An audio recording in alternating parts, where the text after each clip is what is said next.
Hello, everyone, and welcome to another episode of Sunday School for Misfits. I'm so excited today because it's the first time I have a family member on the podcast. Hello.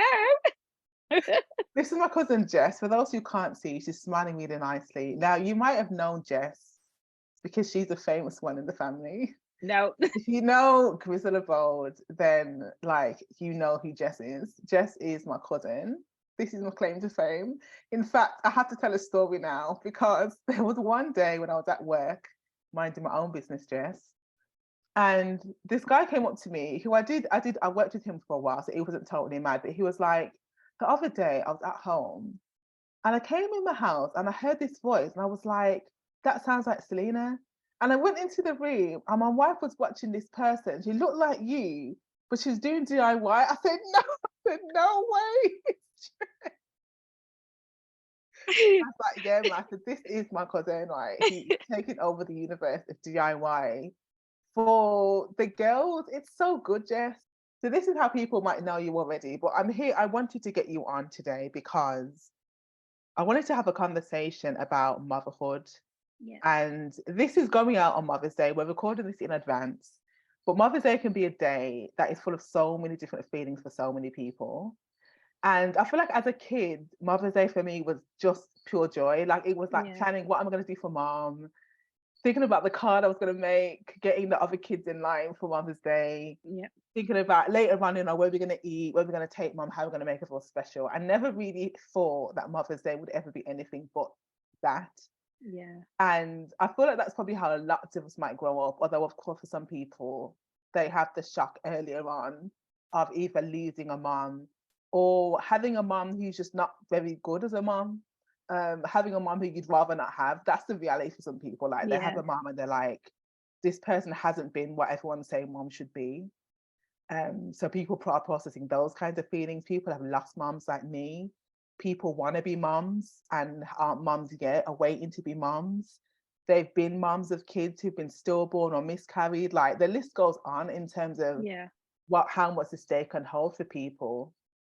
And by now people will know that I'm never going to do the normal Mother's Day thing on Mother's Day, because I'll always have in my mind the people who are most vulnerable, most struggling at any particular time. And so it felt like today was the day to do a talk about delayed motherhood, difficulties, fertility, all those kinds of things. And I asked you just because you've been open about this. It's such a personal journey, but you're somebody who has been open about this online. Like, how have you come to that point of feeling like you want to talk about this publicly? Oh yeah. So I'm quite transparent, and I don't know if I've always been this transparent, but I've always been an open person, and I like to talk. So talking is, I'm not even gonna, can I say therapy for me? Talking is a way to keep me sane. It's a way to keep me level-headed. It's a way to keep me focused. It helps me to deal with my situations. So although I've never been this transparent before, I suppose it's just evolved. I've become more transparent with time, and it's just my way of dealing with whatever situation I'm going through. So it's just how I cope. Yeah, I get it. I feel like a lot of us are like, the talking is a way of processing, as you say, and just coming to terms with what we're dealing with and what we're kind of going through. Yeah. But to go like all the way back, like to you being a child, and obviously I know your mom. Yeah, you do. Oh, Auntie Anne, the legend, the living legend. No, but honestly, the living legend. She literally is like, that's another story that. Yeah, There's just so many stories around me that I'm just like, everyone's story needs to be told.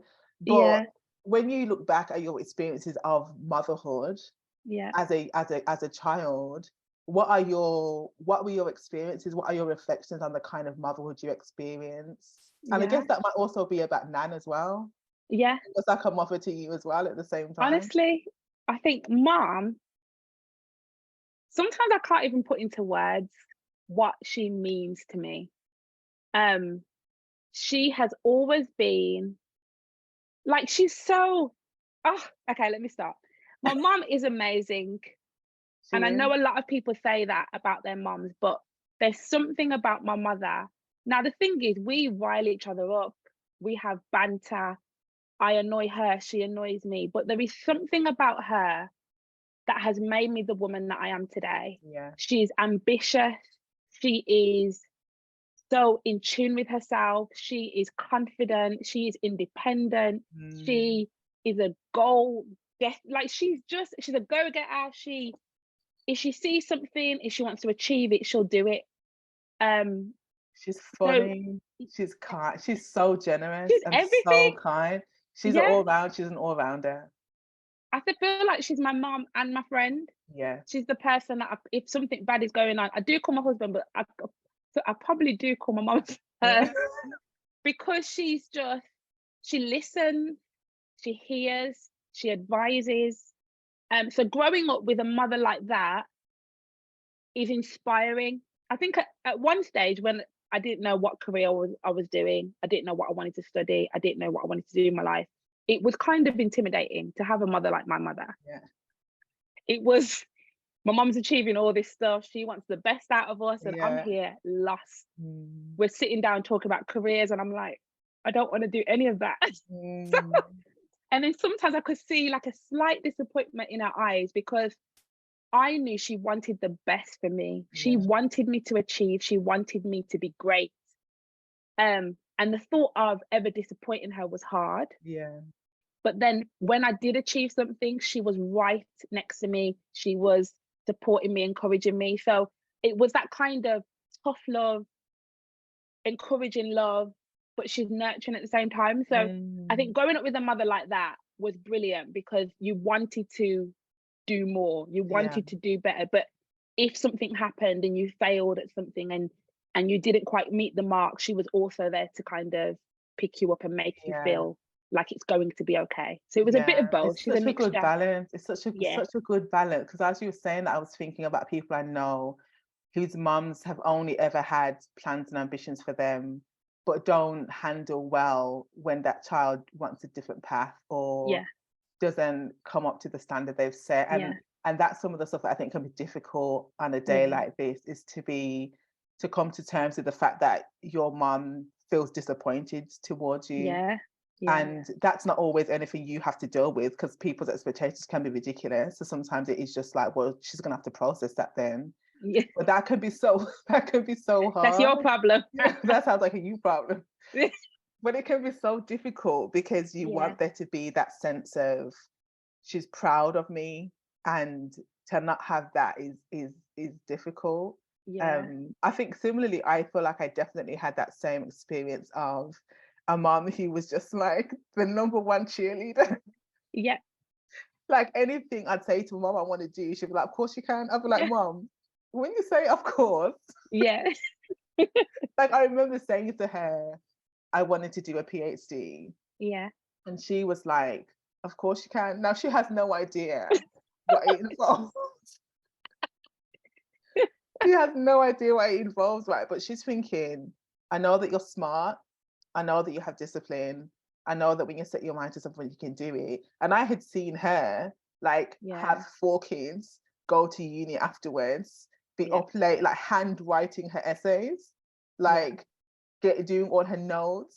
Handwriting. Listen, she must have had like a few O levels from school, got into uni, got a 2-1, went to her graduate. Like I watched all this happen. So for me, I was like, anything is possible. Like I could do anything. And with her championing me all the time, I think it was a winning combination. And I honestly think that I sometimes look at other people and I think of all the privileges that you can have, I think having somebody like a parent in your corner or a relative in your corner, a random person who just takes you in as their own, who is just like, I'm going to make it my business to champion you, to nurture you, to get you to believe that you can do something. Like that is what mothering, I think, is in its essence. And I think I'm so fortunate, so blessed to have had that experience, because you don't get to choose your parents. No. It's the thing that you don't get a say in at all. You're just born to people. or you come to people through adoption, and you don't know like how Yeah. what they're going to be like, and they have such a huge impact on the person that you become. Yeah. It's huge. Yeah. And I think you're right, you don't get to choose your parents, and parents don't get to choose unless it is through adoption. Mum never got to choose me, but Mm. I wanted to make sure that the struggle she went through pregnancy, at the end of it, she had a child that she was happy with and proud of. Because, like, she probably went through a lot. Mum went back to uni when she was 29, and I must have been about 7. But I remember her saying that she didn't want us to grow up. She wanted to do the best for us. Mm. And even though I was a child, and oh my God, was that a spider? No, it Oh wasn't. no, Jess. No, it's fine. Just think, keep your eyes. No. So even though as a child I don't remember much, I remember being with Nan and Granddad a lot. So they were basically like my parents as well, because Yes. Mum had to go. She was a single parent. She had to go to uni. She would Mm. drop me off at Granddad's and take Bria to creche. Granddad would take me to school. Nan would, they'd bring me back home. Yeah. So it's like I had multiple parents Yeah. raising me. And obviously Nan was the one that was praying. Nan was the one that was always praying for us grandchildren, always praying for me. And even though she's passed on, I know that those prayers are still being answered. Yeah. So Yeah. there's different parts of motherhood, and I feel like God kind of provided all of that through many different women. Mm. When you were saying that, it just made me really think about all the different women who've had a role in my own like life, Yeah, especially my spiritual journey, yeah, and the women at church, the aunties at church, and the church yes, mothers, yes, the kind ones that look out for you and pray, and the ones who you want to pray for you when you're having a rough time. Like, yeah, and what you said about the prayers still answered, that I think that is what I've thought about so much more as I watch yeah, my life unfold after my mom's passed on, is that I'm still living in the life that she prayed for me. yeah, It's such a mysterious, amazing thing to think yeah, that you could pass on, and the things you prayed for your children, for yeah, your friends, for your community, for your family, can still be having effect. yeah, Because it's like, although we don't see them, their life carries on after yeah. death, and we're still connected. It's so beautiful. It's so beautiful. It's like the prayers transcend. Yeah, So it doesn't matter, whatever you've prayed, it's gone. yeah. So when you're gone, that prayer is still there. It's just hanging there. It's the set, yeah, That is beautiful. It really is. Well, when you like think back to being a kid, yeah. what were your, and I guess maybe not that far back, but when did you ever think I really want to be a mom? Was it something you thought, this is just a taken for granted thing that I'm gonna do? So I'm going to be totally honest. I was going to call my sister today to see if basically, when me and my sister grew up, she was the maternal one. I was the not so maternal one, to the point where uncle, mom would make jokes. I remember being in the kitchen at my mom's house, and all my mom, my auntie, and my uncle were all making jokes about me being non-maternal. Because I wasn't as maternal as other people. And then I had to sit down and be like, why am I not like everybody else, like every child that they see? Why am I not like, oh my God, so gushy as a teenager and early 20s? So that's what they Because, meant. Like when you saw babies, you were not like, oh yeah, my I God, I wasn't really that would. Yeah, yeah, fussed. yeah. I Just like really calm. wasn't. I wasn't even that fussed. Like, Yeah. some people were really good, or if a baby was there, they knew exactly what to do. And I'm just like, oh. So when my little brother was born, I was like, my sister would be feeding, changing, all of this. Yeah, And I'm yeah. like, okay, All cool, right. cool, cool. So then them lot used to have jokes. I remember my auntie telling me, Jess, she took me to the side once and she was like, you don't have to have children if you don't want to. Oh, And I said, wow. yeah, honestly, I'll tell you which auntie after. But she did say that to me, and I was like, is it really that deep? What am I sending out, and what am I putting out for people to be saying, you don't have to have That children if you is don't so want to? hilarious, So Jess. I'm growing up with this, and I'm hearing these things, and I'm Yeah, like, yeah, yeah. oh God, what's happening? And even before marriage, I remember having a conversation with my husband and saying, he asked me the question. I was like, oh, I don't know. And he's like, you must know, yes or no, yes or no. And I'm like, I don't really know. He goes, we need to have this conversation. And I remember being at that time, I wanted to marry him. We knew each other from when we were 14, first got together at 17. We're now 23 or whatever. And he's asking me this question, but all this time I've known him. I want to marry him. I want to live with him. I want to go on holiday with him. Yeah. Growing up in my church, you're not supposed to date. You're not supposed to do none of these things. So I'm like, I just want to go on holiday. We're going to get married. So really thinking ahead, I wasn't really thinking about it that much. Yeah. And it wasn't until we got married and we bought a house. And I remember walking around the house and I'm like, oh, this is a nice 3-bedroom house. And I walked into the small room and it suddenly hit me like a wave. I can't even explain. I went into that room and I thought, this could be a nursery. And imagine all this time, I've not really been thinking about children. I've not been thinking about being a mother. And I go into this little room and I'm like, oh, and I'm getting emotional. Now you I'm can thinking, see it. whoa, I can visualize it. I'm now a wife, It's I'm now so married, and that's interesting, fine. you know. And I look into the room and I'm thinking, this could be a nursery. It's so So no, interesting. I've Yeah. not thought it my whole life. Because some people really want to only marry for the kids. Like some people, and I don't know if people say this out loud. Yeah, I've definitely like had a feeling. they'll do. Or someone's kind of been like, you know, I really wanted to have kids, so I married him, and I'm like, really? You know, and I get it because it's like, you know, it takes two. Or Yeah, people who will, like, you know, be on it from they want to have kids, they want to have kids. Doesn't matter yeah, whether the guy is the one they want to be with yeah, forever. yeah, They just yeah, want to be a mom. People who will say, you know what, I haven't met the right person. I'm gonna find a sperm donor, get IVF on my own, whatever, because they really want to be a mom. And I feel like sometimes that's like the only story you hear about it. Like yeah, the yeah, people you yeah, always knew, it's in you as a woman, it's in your instincts. yeah, You don't want to have a baby, and you know that from your certain age. And actually, like for some people, it's a very different yeah, process. And it occurred to me once because I was really going back and forth in my head about this one day, and I had the same thought that actually, if I meet the person, and I say that because the feeling I have changes, whether I definitely will or whether not, like yeah, I don't yeah, know. But regardless, that person, I'll be like, with that person, it will become yeah, clear to me. Because yeah, then I'll be like, okay, I can see this because yeah, it's you that I want actually, yeah, yeah, and I can see us having a child. But for me, yeah, imagining it as a kind of unpartnered person just was like a very random thing yeah, to kind of imagine what that would be like. Um, but I think I remember the first time I met someone who didn't want to have kids, I didn't think it was even okay to say that because yeah, it had been taken for granted that this is something that every woman wants, you know. So I didn't even really know that you could even really ask that question.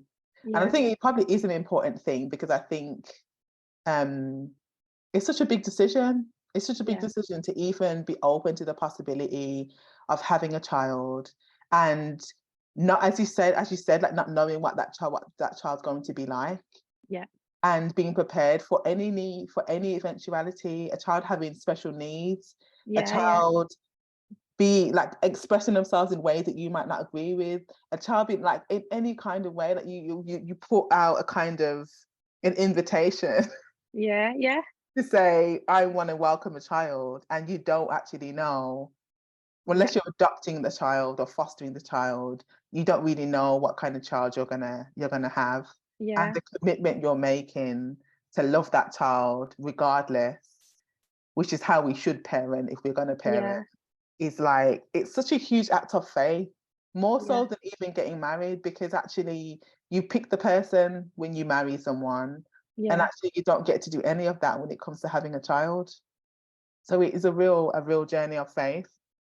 I think when I had that moment of realization that actually children are what I want in my future, I had to, because I was old enough now, it wasn't like I wanted children my whole life and that's it.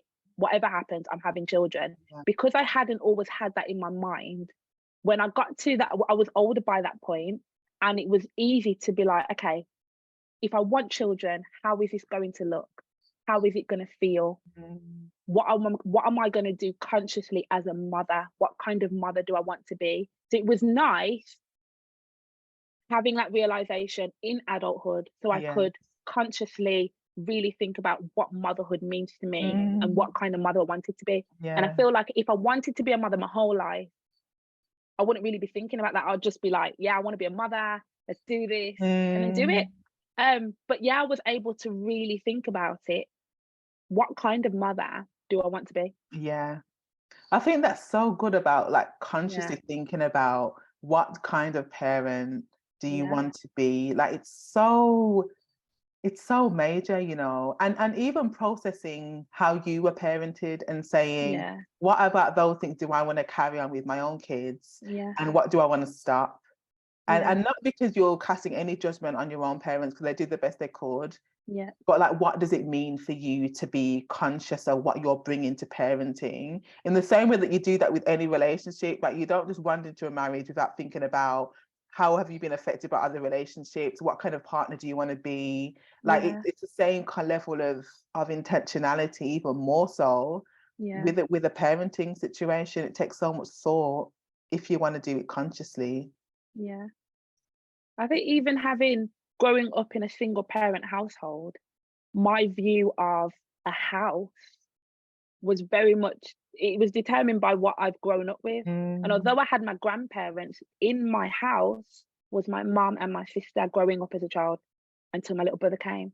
Um, so I've had that in my mind. My mum is a very independent woman, and she doesn't like anyone being taken for granted or anyone being less than who they are or being treated less than who they are.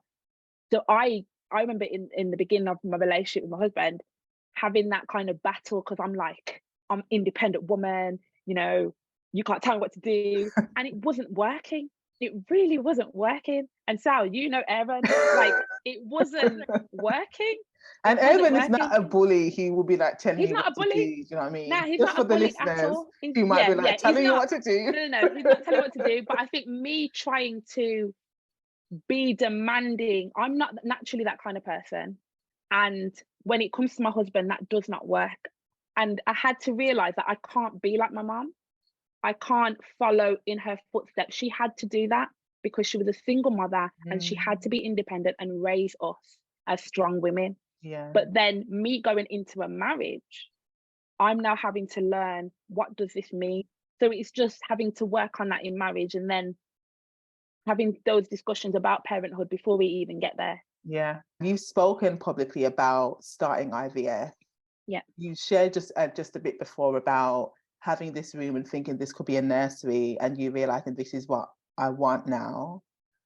How was the journey? How has the journey been for you so far? Were you even imagining when you had that feeling in that room about this could be room for a nursery? Yeah. Did it ever enter your mind that that might not be a straightforward journey? No, I thought I was fully expected to have like two right now. I Mm, think the plan was two. And I really thought by now, how old am I? I'm 31. I thought I would have had my two. I thought yeah. this house would be full of noise, full of mess. You know, I did not expect that, how all these years down the line, 5 years down the line, we don't have children. Mm, So that in itself was like, oh, okay. I'm always a believer that I'm trusting God and his timing and his plan for our life.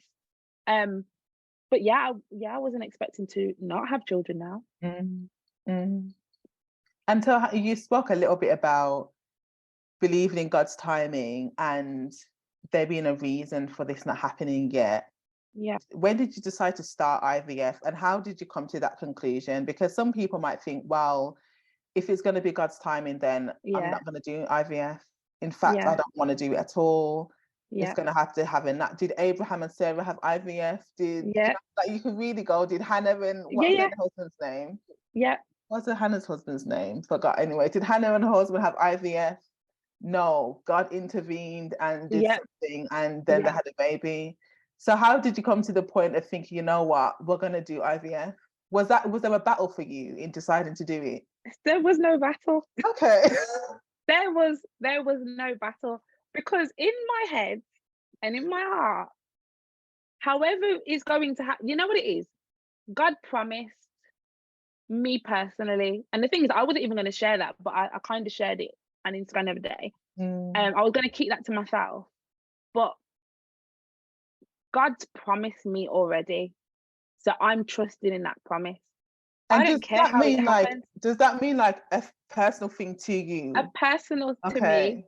It wasn't like I read a scripture and be like, oh, okay, no. To me personally, and that is what I'm holding on to. So I don't even care if it's either. God can do it however He wants to do it. And I know lots of people be like, oh, this is how Ishmael happened, because Sarah, Abraham tried to fiddle and meddle and do all this.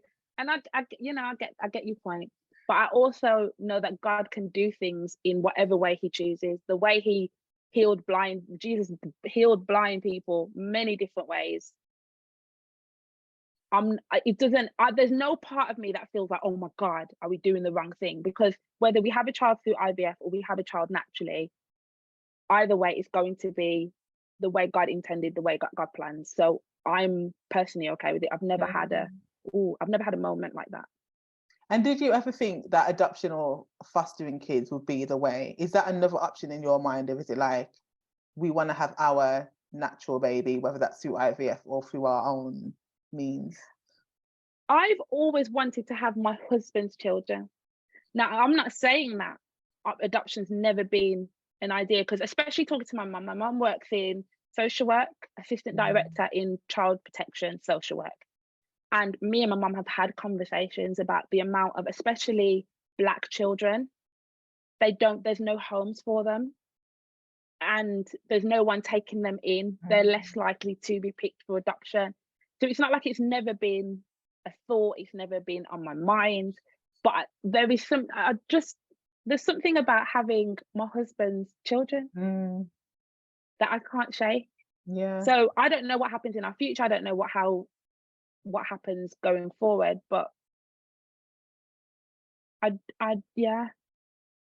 That's what you're hoping for. That's what I'm hoping for. But I know for someone, I've on Instagram, a girl said, why is adoption not your first point of call? First of all, that's no one's right to even demand that you have that as your first point of call. Do you know what it is? Because I'm so open on Instagram, I know for a fact people are going to take that and want to ask questions. And to be honest, I'm not offended by the majority of questions. People are curious. I'm open. I've kind of put myself in that position where I'm inviting questions. I'm inviting people kind of into my life. So questions are fine. Because she was adopted and she was just like, why is adoption not your first point of call? Why do you have to go down the IVF route? So there are many opinions, and people are going to live their lives the way they live their lives. And I'm not one to be offended by people's opinions. Yeah, maybe I am. Well, my family seems to defend me more than I defend myself. Just because of the tone in it. There's a difference between saying, I was adopted and it was like, and my parents always said how enriching it was for them. And I just want to suggest this as like another option. It was, why don't you want to? Yeah, that's how I took it. Why don't you? With the neck roll. That's how it. It's just too much. I think I have always had a feeling that I'd like to adopt kids. Like I've always had that feeling around motherhood. Like for me, I've thought adopting or having them naturally would be to me equal. But that's, I think, because I'm unpartnered. If I had a whole husband, I think I'd be like, we need to do this together. Because that would probably be what I think you'd kind of want to make a baby together. And like I get that. I get why that would feel like the thing you'd want to do. I totally get that. Do you have any room in your mind for what if this doesn't happen? Or are you totally like it's gonna happen? It's a weird one. I genuinely feel 100% confident it's going to happen. And I'm not, like, up until yesterday, that's never come out my mouth, or to be honest, I typed it. because I kind of wanted to keep that to myself. I also don't want to Yeah. make God a liar. So Yeah. it's like that battle between my faith is at this point, but other people's faith in this situation. I know people are looking at me sideways, like, okay, girl, like just prepare yourself. You know what I mean? Like all of this, and I'm trying. I'm so I'm in that kind of battle And you where can I only be believe, true to your faith. You can only be yeah, true to your faith in it. Like, you can't yeah, pretend to be unsure if you feel yeah. like this is gonna happen in it. There's certain things I'm not confident on. I don't know if me and Erin will be able to afford to have 2 cars. I don't know if that's going to happen. I don't know if we're ever going to move house. I don't know if that's going to happen. But for this, I am so confident. That's And when amazing, I'm you know. 50, you get back to me. Like, because there's Listen, going to this be evidence podcast now. ain't going nowhere. There's going to be video evidence of me saying this. But I'm really confident. I really am. I No, I really really am. love this for you. And I say because, sometimes I think, and the podcast listeners will know that I swing between, like, I have some great experiences of God's actual intervention in my life, Yeah. and then Yeah. so much befuddlement about things that have gone so badly or not worked out that I don't have my confidence Yeah. like this Yeah. Yeah. in terms of like my Yeah. own things. That sometimes I'm like, you know what? So like last year, for example, I quit my job without a job to go to Yeah. because I was 100% confident that the door was going to open for me to have the job of my actual dreams, and it Yeah. happened. Now that for me Yeah. is Yeah. still, I still can't quite process what that was because Yeah. I struggle with doubt on a regular basis. So first of all, it's not like me to do that because I'm a Yeah. planner. Like I plan years in advance. So for me to just decide after months of prayerful reflection and processing that I had to Yeah. resign my job, Yeah. it was because I was 100% sure that it was going to work out, or I would Yeah. not have done that. So Yeah. I can get that level of certainty over things that seem irrational Yeah. to people who are on the Impossible. outside. Yeah. Because it's like I don't do that, but I felt it in my body, in my gut. I was like, this Yeah. is 100% for real. I know Yeah. what I have to do, and it's gonna work out, and it's worked out. Yeah, Yeah. so I get it. I can And this, understand that certainty. yeah. So so in 2020, I lost a pregnancy and it was ectopic, meaning it was in the wrong place. It was stuck in my tube. No way. They said it was no way that it was going to go to full term. So then I had to end that pregnancy. So when that happened, I remember being, I had to go to the hospital back and forth. They had to check my levels, check whether it was in the right place. I couldn't see it. It was like 2 weeks of going to the hospital. And I remember the last time we were going to the hospital, I was in the car with Erin and I'm like, I prayed, it's going to be fine. I've prayed, it's going to be fine. My faith is high. What was And Erin saying? Erin was really quiet in the car. I can So imagine this. I feel like he had the revelation that, it's probably, The it probably revelation. is, yeah, that it probably Oh, wasn't Jane. happening. But I was really like, you know what? They told me to pray. In the last preaching was, pray and see what God does. And it did not happen. And when I tell you my faith plummeted, Really, because Jane. I'm thinking, God,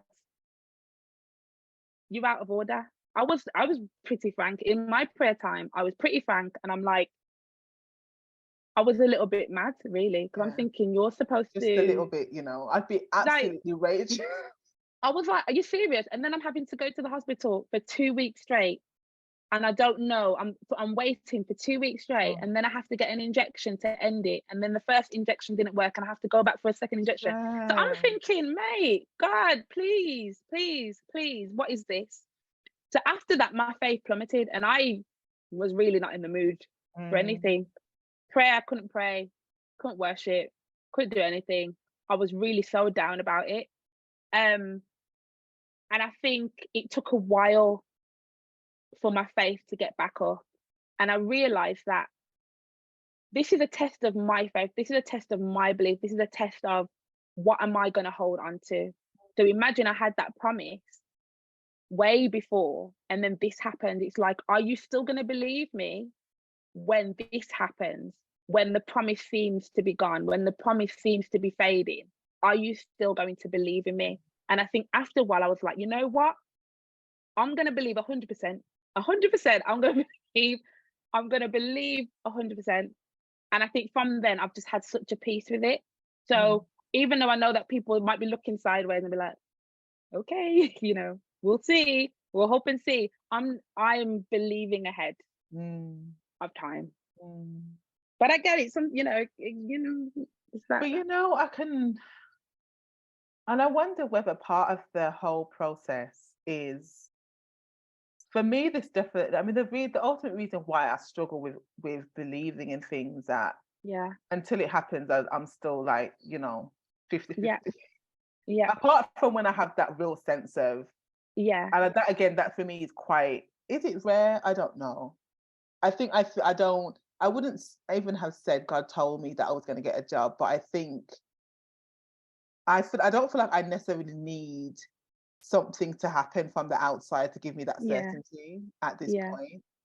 Like I don't, for me, it wasn't like, and I think you were saying the same thing. It wasn't that I was just kind of trying to rev myself up to believe it, or some prophet person gave me a word about this. It was like, as I sat there thinking about it, I had certainty that this is going to be the work out in this particular way. Yeah. But I think a lot of the time, I'm like, I have a strong hope, but also a lot of, I need to process, what if this doesn't work out? Like my brain works, my brain finds peace by processing all the outcomes and believing that I'll be okay regardless. Yeah. So for me, my faith now, but I'm like, I don't know whether I'll get to be a mom. Yeah. It's believing that whether I get to have my own baby naturally, whether I adopt a child, whether I decide mothering isn't for me, in all of those situations, I'm going to be blessed and life's going to be good. Yeah. And for me, that is how my faith works, is by exploring all the outcomes of what may or may not happen, and knowing that whatever is going to be well with me. And because for me, I swung between it of like zeroing in and this is going to happen for me. But actually, I think when I've tried to gear myself up to believe that, it takes so much energy that I'm just like, it lasts for a few months. And then I'm like, but God, this thing happened again. And I'm just so disappointed. Yeah. But I think it's like having that, when you have that instinctive feeling of that knowing. I think of that as like a gift of faith that God gives you, that certainty that God gives you, that isn't you hyping yourself up or just like reading these declarations over and over again, trying to get yourself into this thing. It's like, no, when I sit still and I'm at rest, I fundamentally believe that this is going to work out. And that is the kind of peaceful faith that I think is different for me than trying to hype myself up to like reading the declaration on the mirror in the morning, and it's too much energy. Decreeing and declaring. It's too much. The thing is, I think this is the only thing that I feel that level of faith with, that level of confidence with. There's nothing else. It's not like every minute of the day I'm so confident that this is happening to me. Oh, today, this is nothing else. I'm not confident in anything else. I don't have that kind of, this is going to happen about anything else. This is the only thing. So and the thing is, I'm not one to say God said. A lot of people are saying God said this. I am not doing that, I'm not about to make God a liar. But in this scenario, in this situation, in this experience, I can't explain it. But the confidence is there. The confidence, not in me, not in the doctors. My confidence in God is there, and I can't shift it. It's so interesting. I like to hear it because it's just different, in terms of like how we wrestle with these difficult things, that like so often we can just not have to have that kind of certainty. But are there things, you talked about your confidence in God and your faith, like how has your faith helped you, or have there been things that have been difficult for you in this journey? When you read the scriptures or you go to church, are there things that have been difficult for you, or things that have been mainly helpful as you've journeyed through this? You've kind of touched on this already, to be fair. To be honest, difficulty, there was one stage where everything to do with motherhood upset me. Like, I was crying constantly. Someone's pregnancy announcement, in tears. Somebody gives birth, in tears. Mother's Day, in tears. There was one Sunday, it was Mother's Day at church, and they were giving out the gift. They told all the mothers to stand. I left. Oh, Jess, I them literally ones walked out, there. and then I walked into the mother and baby room, and that's the only room that's closest, Oh, and I'm there just crying. So my faith has been like shaken. It has been difficult. I don't know how I've got to this stage where I can see a pregnancy announcement and it's okay, or I can see a pregnant woman and it's okay. But there was a stage where I was, and only people going through it could understand. It was a very difficult time. I couldn't even, it was a very difficult time. Just so I think even raw. It's when my raw. sister was pregnant at the same time as me and I lost the baby, that was awful. I remember mom had to tell me, and she sat me down and she told me, and I cried like I've not cried ever. That cry was like from my core cry, and I was torn the whole time, because this is my sister. It's her first pregnancy. I'm her big sister. I want to be her support, her encourager. I want to make sure she gets through it and she's feeling good. But I'm also broken. Yeah. So then Yes. that was the battle that I'm going through. Is I'm your big sister. I want to be there for you if you're upset, if whatever's going through your head, I want you to be able to talk to me about it. But also, I might not be able to hear it at that moment. So I'm like, just, and it was a tough one. I don't know how she felt throughout the whole thing, but that was hard. That was hard. Yeah. But yeah, that was really hard. It is, man. And this is the reality, because you don't get to hide away when you're going through these things. Like you're living in the real world with real people who are having the things that you're hoping for. And and I think I definitely have found ways of protecting myself. So, and this is for me, and I unfollow people like for very trivial reasons on social media. Yeah. If you post your husband and your kids too many times, delete. Unfollow, unless you're my blood relative, genuinely, or if I'm in a good place. Like if I'm in a good place, which is 95% of the time, yes, Selina. The 5% of the time, Selina's having a bad day, and you posted a kissing picture with your husband. I no longer follow you, and it's not your fault. It's not personal.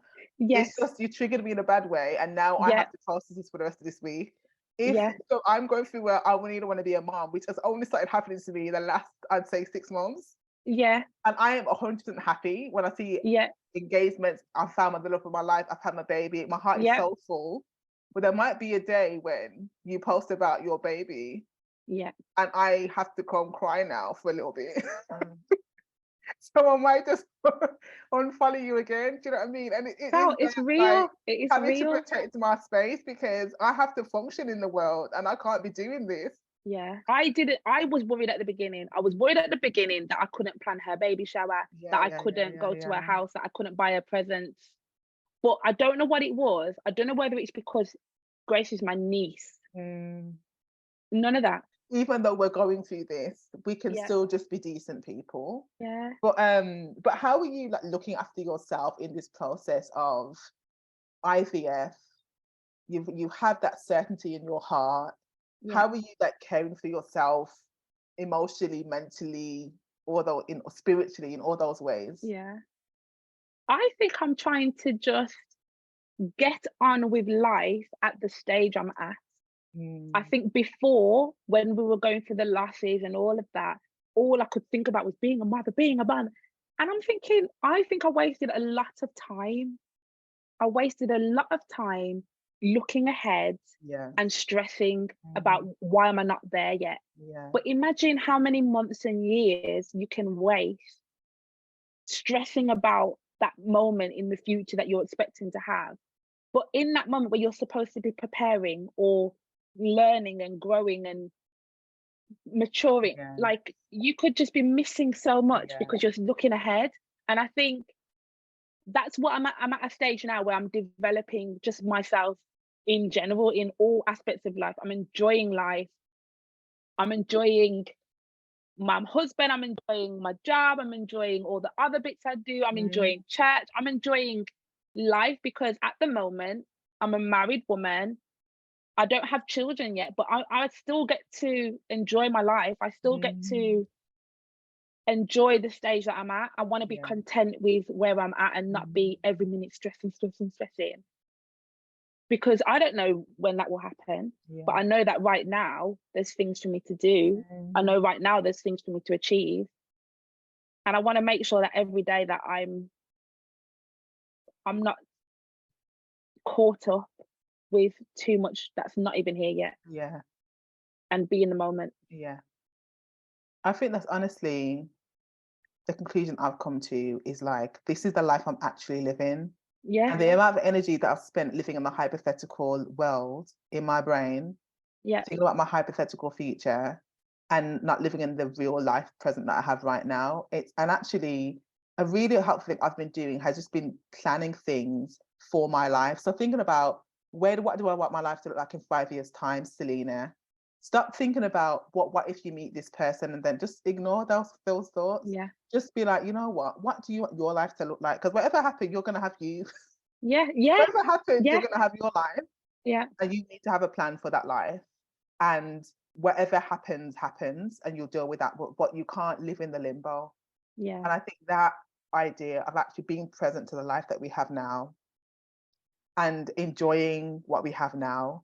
And yeah, it's so cliche, and I'm saying it and I'm sounding cliche because I know we start to hear this and you're like, I'm in a bad place, Selena, and you're telling me to be present. And I know that you want to tell me to shut up, listeners, if you're in a bad place. And I get it because I would tell me to shut up.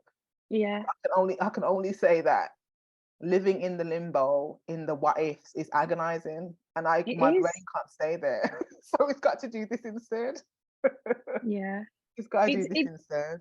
it's stressful. It's stressful. It robs your joy. Oh, It Jessica. consumes your mind. All the little joys that no Yeah. you're missing them. And the thing I is, was Jess, I was missing them. the thing is as well, it doesn't happen in one go. This is what I've realized about this. It happens in like the little. So in the beginning, like daydreaming about this life you want to have can feel quite Yeah. nice. Yeah. Living in this what if can feel quite nice. Oh, I wonder what we do here. I wonder where to go on holiday with my partner. I'm gonna Yeah. go see my partner. I'm gonna do that with my kids, or I'm gonna do that. Yeah. It can feel quite nice in the beginning. Yeah. And then you can end up spending a lot of time in that place in your mind where you're living in this not yet. Yeah. And the gap between that and your actual reality can be quite a hard thing to come down to. So I'm Mm. definitely practicing living in my actual life, in my mind, being present to the life I have, and looking for all the signs of goodness, all the signs of God's goodness in my life as it is now, because there are so many. Yeah. And I sometimes will miss those things because I'm thinking about my hypothetical life. Yeah. And I think that is it's a spiritual practice, not just a mental practice of like focusing your mind on the now and the good that's happening now. I feel like if I was a mother when I was younger, I wonder whether it would have been all consuming, and I Yeah, would have been thinking about it too much, and I would have been doubting myself a lot. yeah, I'm not a mother now, so I don't know how that experience is going to be, but me as a person, I've grown so much. yes. I've developed some, I'm stronger, I'm Mm, more opinionated, mm, I my faith is stronger. There's so many things that are better now yeah, than they were when I first got married. There was development that had to be done, and I feel like if I had children then, would all of that happen? Would all of that mm, have mm, happened? mm, Would I have been a good mother back then if I've just, because imagine I wasn't always maternal, and then all of a sudden I was like, "Oh, okay, let me be. I really want to be a mother." But if yeah. I was a mother right then, like I hadn't even had time to really really think Adjust. about, adjust Yeah, or yeah, think yeah, about yeah, it, yeah. or now I've had time. Now we've had the losses. Now we've had that. It's been on my mind. I've had time to really evaluate the whole situation, and I feel like I'm in a much better position than when I Yeah. was. So maybe just waiting on God is, there's a reason. And maybe someone having children at 22 and 21, yeah, maybe not comparing. Yeah, you can't. It's a totally different journey. It It's is. totally different. And I think it is that point you were talking about in the beginning about consciously being aware of how you want to be a parent and Yeah. or a partner or anything else, and that takes time. Yeah. And I think I remember someone talking about having kids later on being a really good move. Although it obviously comes with the risks, it also can be a really good move because hopefully you've been maturing emotionally. So you're not projecting onto your kids the things that you would have been if you were parenting 10 years earlier, or your Yeah. insecurities Yeah. about yourself, you're not projecting onto your own kids Yeah. because you haven't dealt with any of that stuff and you just start to parent someone else. Yeah. You haven't thought about the fact that actually, like for me, the reason why the single parent IVF route would never be for me is I want to do other things than just be a mum. I'm not that person who's ever going to be like every day, 5 days a week, I just want to be at home with the kids. Yeah. I could not imagine it. I'm like 2 days maximum. Could I be in my house all day with these kids screaming and changing nappies? I need to be at work. Like 2 days max. I can do it. Stay in my gym jams. In my jogging bottoms. Do baking. I'd love it to the absolute max for 2 days a week, and then my brain would start to disintegrate, and I'd start to think I used to be somebody.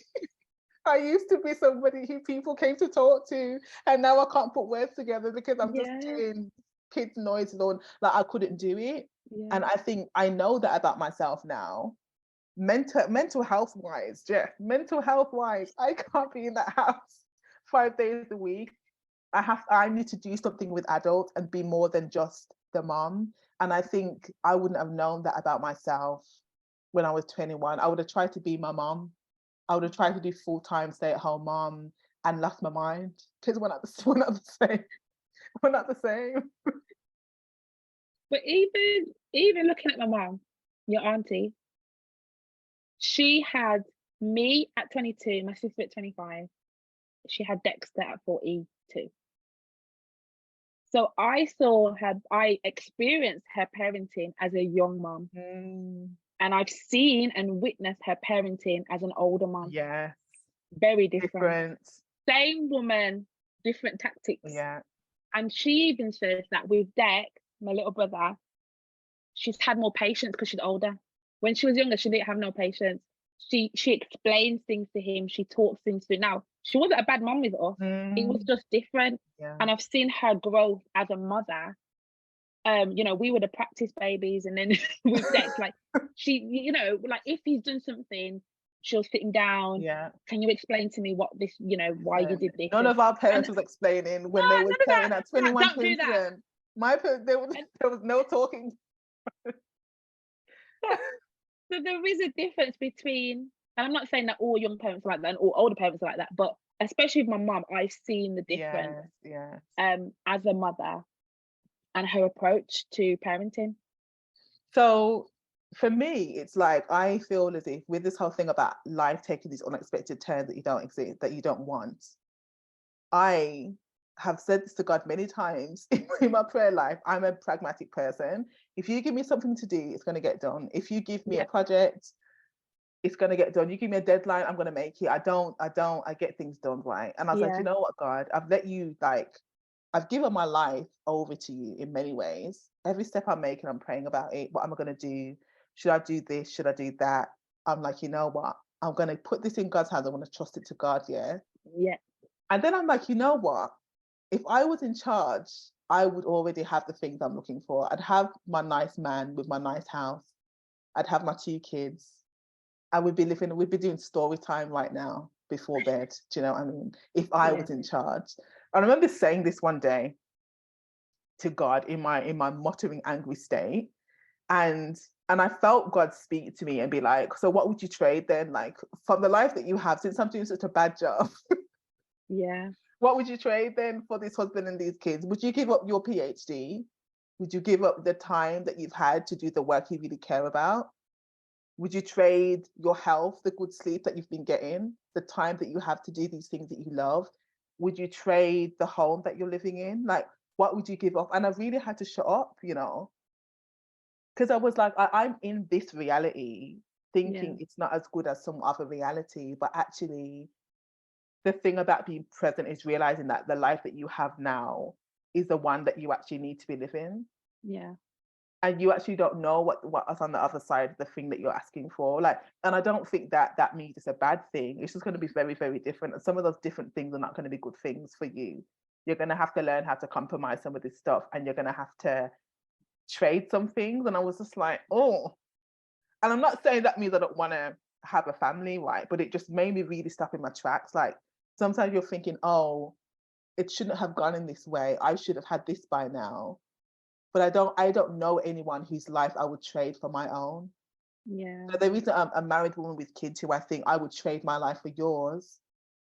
There might be elements of their life that I think are really beautiful that I don't have, Yeah. but I wouldn't trade my whole life, wake up in their reality and give them Yeah. mine tomorrow. I wouldn't do it. Yeah. I have to deep that sometimes. I really do. And just really think like, Selena, your life is rich, your life is great. So just Yeah. just settle a bit. Like, you can desire, but don't get obsessed about a thing that you don't fully understand. That is a very good point, because even listening to what you just said, and if I look at my own life, there are things that have happened since being married, even in our relationship, even in my life, in career, the things I've been able to do, the opportunities I've had, the doors that have been opened, that I wonder if they would have been done if my life, if I had it my way, if I Mm, had those two children when I wanted those two children, whether my life would have been the way it is now and whether I yeah, would change that. yeah. And sometimes I find it's also thinking like, my mum got so much fulfillment from being a mum, then surely I would too. Yeah, Some of it is me realizing me and my mum are different women. And actually, I sometimes reflect on my mum and think, okay, for her, this was so much joy and so much like yeah, so central to her identity, to her life. So surely I'm missing out on something amazing because I'm not living the life she's living, and she would never want me to yeah, have that life. She would be like, anybody can do this thing that I've done. Like, you have something particular to birth in the world. Like, that's the thing to be thinking about. And it's really had to make me think about like, why am I unsatisfied with the life that I'm in? Is it because I mm, think that me and my mum are the same? Because the deep fulfillment I get from doing the things I do, from creating the things I get to create, from the job I've got to do, the places I've spoken, the things that, like, I wouldn't trade it. I wouldn't trade it. yeah, And I think that is, I feel like this deep fulfillment I have from this might be what my mum experienced yeah, in being a mom, like the feeling of, I've left this world different to what I've come into it with. For her, it was leaving us behind. For me, it's leaving my books behind and a podcast behind and talks behind and all those kind of things. And I still might have yeah, kids, but I think it's made me realize that there's different kinds of fulfillment, different kinds of things that give us that sense of, I'm glad to be alive. And it's not always the things that do it for our mothers or for the other women around us. It can be different.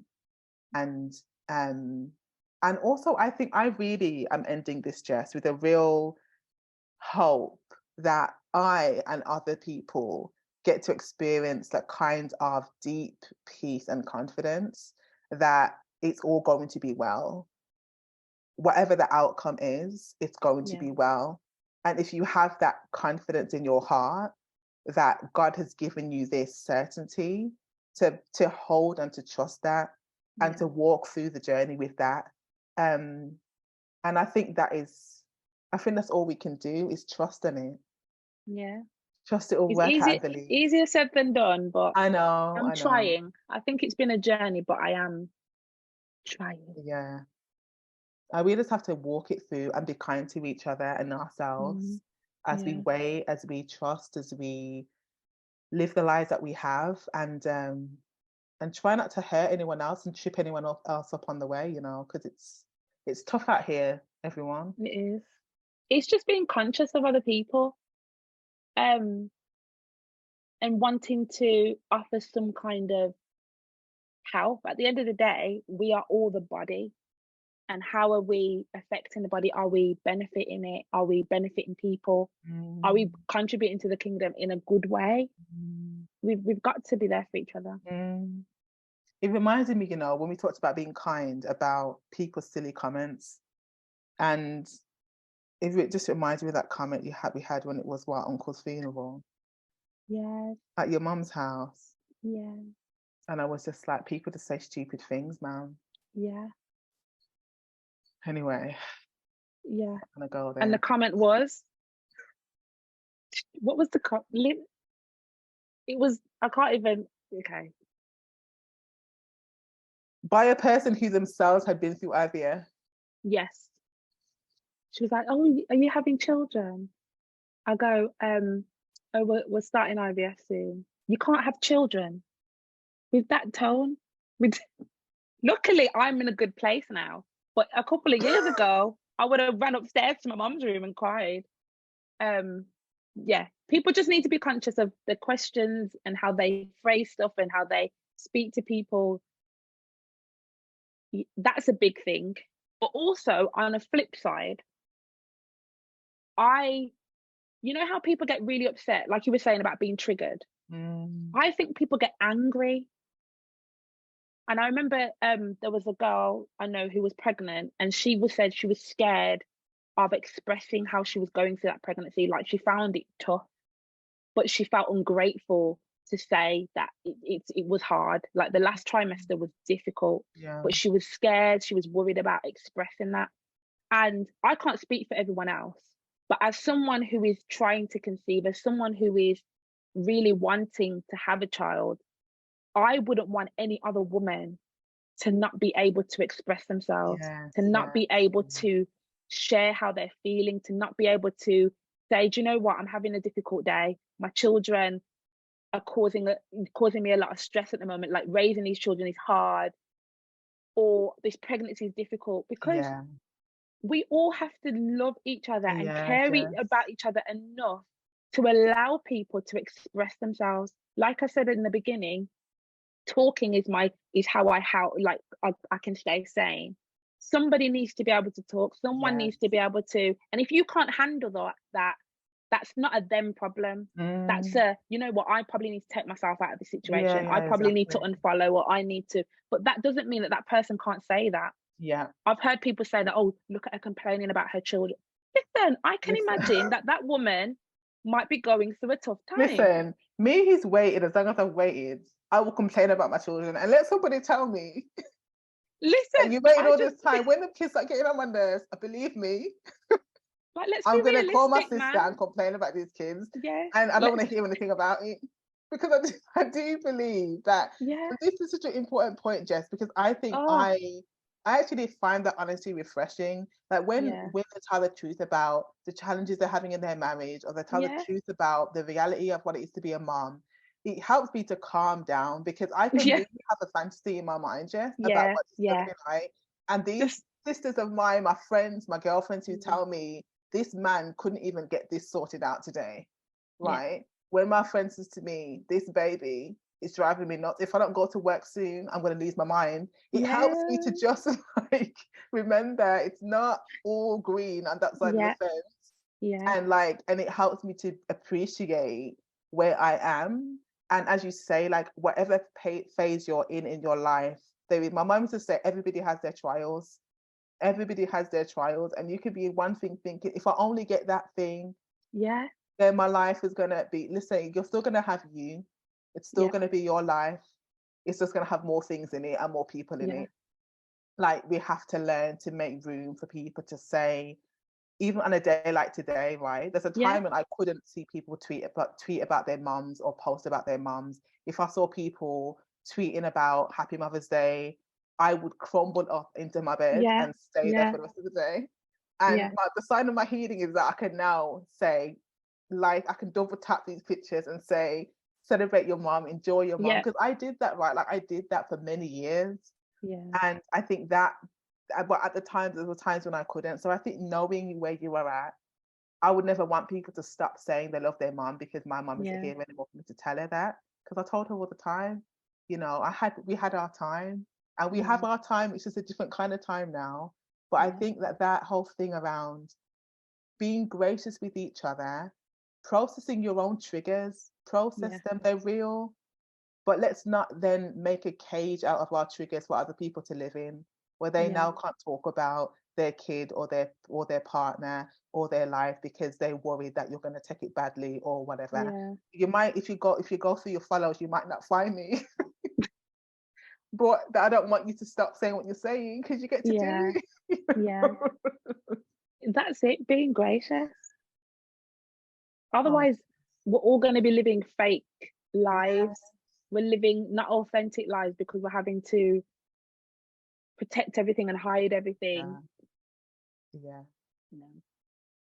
This is a good point to end on, Jess. A really good point. Thank you so much for sharing this story with us. Yeah. Oh, It's so nice to be Jessie. here, Sal.